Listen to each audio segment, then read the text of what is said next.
குருக்ஷேத்ரா அப்படின்னு சொல்லி வந்து ஒரு அற்புதமான ஒரு சீரிஸ் வந்து நெட்ஃப்ளிக்ஸில் வந்திருக்குது.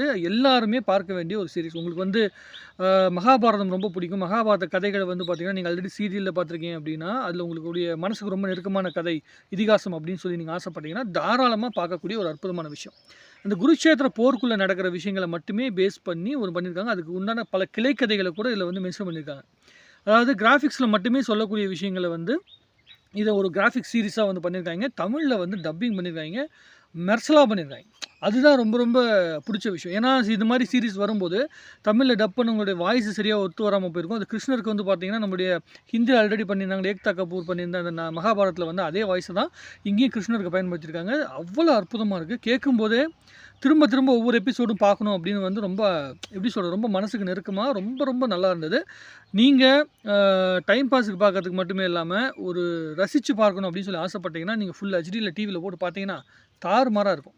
அந்த மகாபாரதம் வந்து எதற்காக வந்துச்சு அந்த கதைகள் வந்தது. அதற்கான போர் எதற்கான காரணம், குருட்சேத்திர போருக்குள்ள என்னென்ன விஷயங்கள் நடந்துச்சு, அர்ஜுனன சுற்றி அந்த போர் எப்படி நடந்தது, ஒவ்வொரு கேரக்டர் பண்ண தவறுகள் என்ன, ஒவ்வொரு கேரக்டர் வந்து அந்த எப்படி அந்த போருக்குள்ள நடக்கிற விஷயங்கள், போர் தர்மம்னு ஒண்ணு சொல்லுவாங்கல்ல. இது செஞ்சா தான் அந்த போர்ல ஜெயிக்கணும், தர்மம் ஜெயிக்கணும் அப்படிங்கிறதுக்காக கிருஷ்ணர் பண்ணுகின்ற அந்த லீலைகள் இது எல்லாமே ரொம்ப அற்புதமா காட்சியமைப்படுத்தப்பட்டிருக்குது. கொஞ்சம் கூட போர் அடிக்காம, கலர்ஃபுல்லா அது சினிமேட்டிக்கான ஒரு விஷயத்த சொல்லியிருக்காங்க. இப்போ ஒரு சீரியல் பார்க்குற மாரி இல்லாம, ஒரு வெப் சீரிஸ் பார்க்குற மாரி இல்லாம, அது ஒரு சினிமேட்டிக்கான ஒரு படம். தியேட்டர்ல போயிட்டு வந்து ஒரு அனிமேஷன் படம் பார்த்தா எப்படி இருக்கும்? அந்த மாரி ஒரு ஃபீலிங் வந்து குடுத்துருக்காங்க. ஒவ்வொரு கேரக்டருமே வந்து பார்த்தீங்கன்னா, வாய்ஸ் செலக்ட் பண்ணது கூட அவ்வளோ அற்புதமா செலக்ட் பண்ணியிருக்காங்க. துரோணாச்சாரியார் எவ்வளோ பவர்ஃபுல்லானவரு, துரியோதனன் எவ்வளோ பவர்ஃபுல்லானவன், கர்ணனுடைய அந்த விஷயங்கள் எவ்வளோ பவர்ஃபுல்லானது, அர்ஜுனன் அப்படிங்கிறவனுடைய பவர்ஃபுல்லான விஷயங்கள் என்ன அப்படின்னு. நம்ம என்ன பண்ணுவோம்னா, கர்ணன் படத்த பார்த்துட்டோம்னா, கர்ணன் தான் ரொம்ப பவர்ஃபுல். கர்ணன சுத்தி தான் வந்து கதை நடக்குதுன்னு சொல்லி வந்து நம்ம எல்லாருமே பார்ப்போம். கர்ணனுடைய கதைக்கு அது வந்து ரொம்ப தியாகபூர்வமான கதையா இருக்கும்.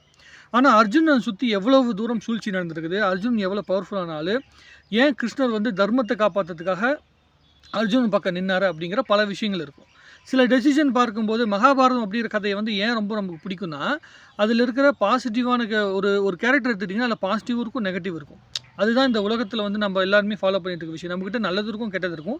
அத உணரணும் அப்படிங்கிறதுக்காக தான் இந்த மாரி இதிகாசங்கள் வந்து பார்த்தீங்கன்னா பேசப்படுது அப்படிங்கிறது உண்மை. ஸோ, அத நீங்க முழுமையா உணரணும் அப்படின்னா, இந்த காலத்துக்கு தகுந்த மாரி ரசிக்கணும் அப்படின்னா, தாராளமா பார்க்கலாம். 18 எபிசோடு இருக்குது. ஒவ்வொரு எபிசோடுமே வந்து ஒவ்வொரு கேரக்டர பேஸ் பண்ணி வருது. கடைசி எபிசோடு வந்து கிருஷ்ணர்ல முடியுது. நீங்க ஃபர்ஸ்ட் எபிசோட்ல ஆரம்பிச்சீங்கன்னா, கடைசி எபிசோடு வரைக்கும் அவ்வளோ அற்புதமான உணர்வுகள வந்து குடுக்குது. தாராளமா நீங்க பாருங்க. எப்படி சொல்றது? சஜஷன் பண்ணணும்னு சொல்லி தோணுச்சு. பார்த்துட்டு உங்களுடைய கருத்துக்கள வந்து தாராளமா கமெண்ட் எழுதுங்க. சூப்பரான ஒரு வெப் சீரிஸ். இந்த 2025ல தரமான ஒரு வெப் சீரிஸ்.